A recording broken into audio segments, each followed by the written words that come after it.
So, let's talk about names. They're fundamental, right? They're how we introduce ourselves, how we sign our work. But what if the name on the cover of your favorite book, the name you've come to associate with sprawling worlds and unforgettable characters, isn't the author's real name at all? Did you know your favorite authors might be hiding behind secret names? It's a fascinating and surprisingly common practice in the literary world, a kind of authorial secret identity. Sometimes it was for privacy, sometimes to overcome prejudice, and sometimes, well, just for fun. It makes you wonder what other secrets are hiding in plain sight on your bookshelf. This whole concept of a pen name, or a "if you're feeling fancy," is like a mask. It allowed writers throughout history to navigate a world that wasn't always kind to their gender, their social class, or their past.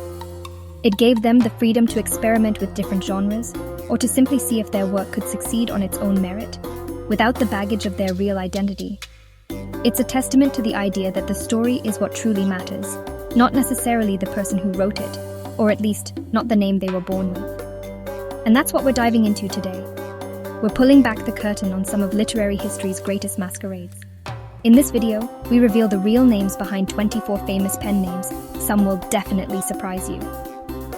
From the Gothic streets of New Orleans to the whimsical worlds of children's literature, prepare to have your perception of these iconic authors completely and wonderfully upended. Let's get started. The Queen of the Damned, Anne Rice, was actually born Howard Allen Francis O'Brien, a truly unexpected beginning. The beloved Dr. Seuss was, in fact, Theodore Seuss Geisel. He added the doctor as a joke. Samuel Langhorne Clemens adopted Mark Twain, a riverboat term for water that is 2 fathoms deep and safe.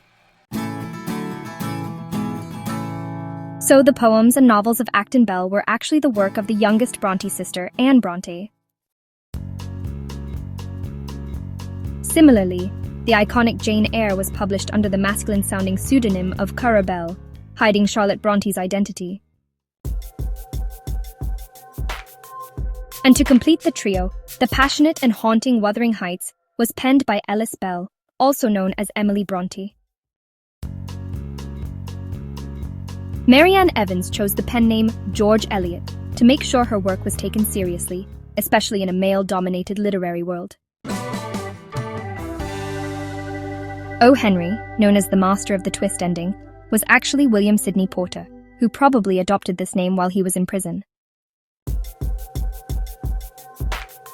Eric Arthur Blair became George Orwell, at least in part, to avoid embarrassing his family with his honest accounts of poverty. The witty and often macabre short stories by Saki were written by a man named Hector Hugh Munro. Before he was a household name, a young Charles Dickens published his early sketches under the quirky name Boz.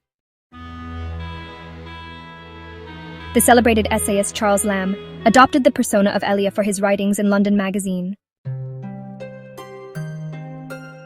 You know, the author of Little Women, Louisa May Alcott, actually wrote sensational thrillers under the name A.M. Barnard, and her early poems were published as Flora Fairfield.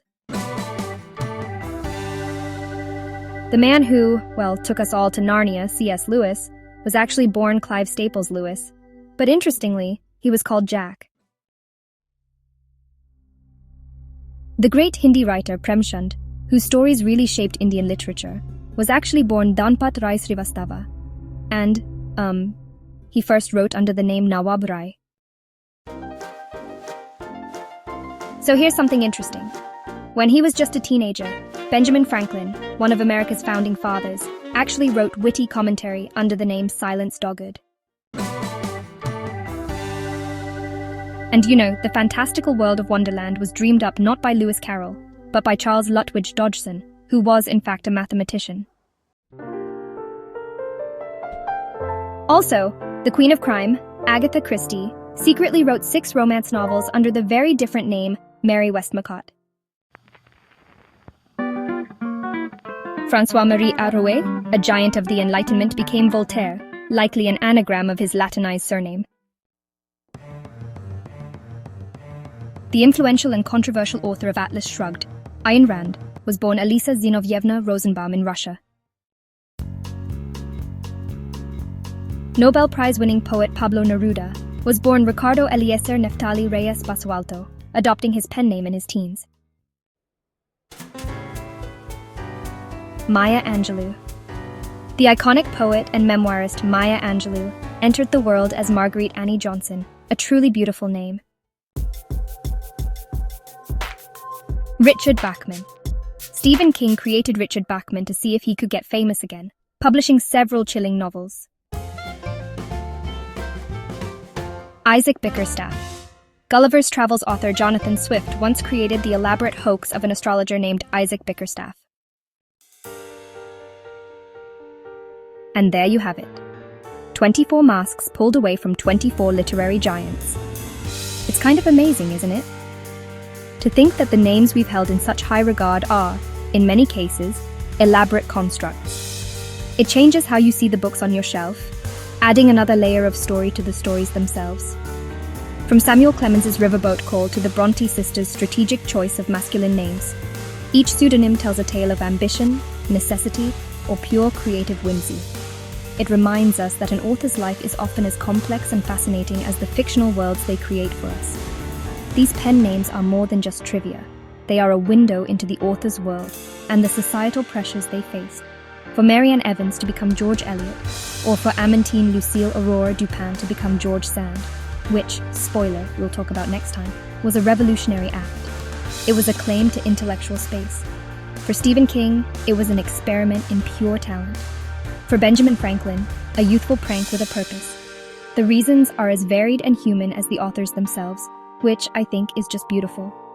So, the next time you pick up a classic, take a moment to wonder about the name on the spine.